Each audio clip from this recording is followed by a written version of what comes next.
Жанна Кадыралина изучает историю репрессированных народов. Она родилась в городе Атырау в Казахстане, окончила педагогический институт. Работая в архиве, Кадыралина нашла документы о народах, депортированных в Атырау.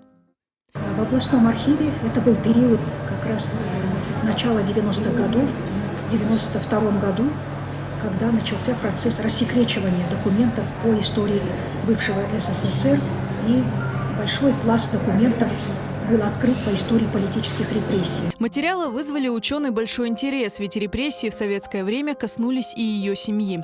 Изучая документы, она написала 2 монографии об истории депортированных народов.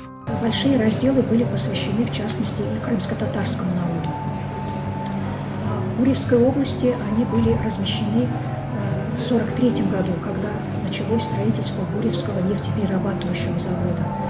Они находились на казарменном положении, жили в специально отведенном городке, и этот городок был конвоирован, то есть огражден колючей проволокой, и всегда вооруженный конвой стоял. В трудармию в Казахстан прибыли несколько тысяч крымских татар. В первые годы среди них фиксировалась высокая смертность из-за тяжелых условий содержания.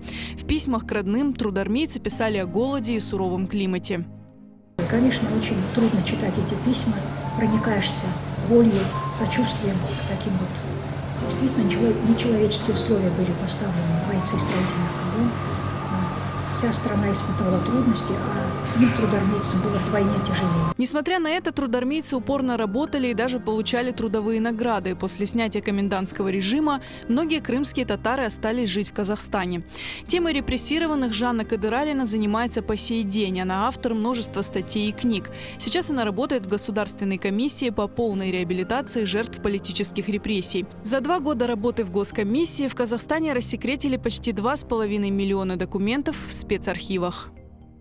Работаем с населением, с потомками репрессированных, собираем данные, книгу памяти многотомную выпускаем. Все это нужно для сохранения памяти, это нужно для сохранения единства, преемственности поколений, чтобы все потомки знали о трагедии прошлого, ну и чтобы этих исторических, извлекать нужные исторические уроки, чтобы такие прецеденты в истории не повторялись.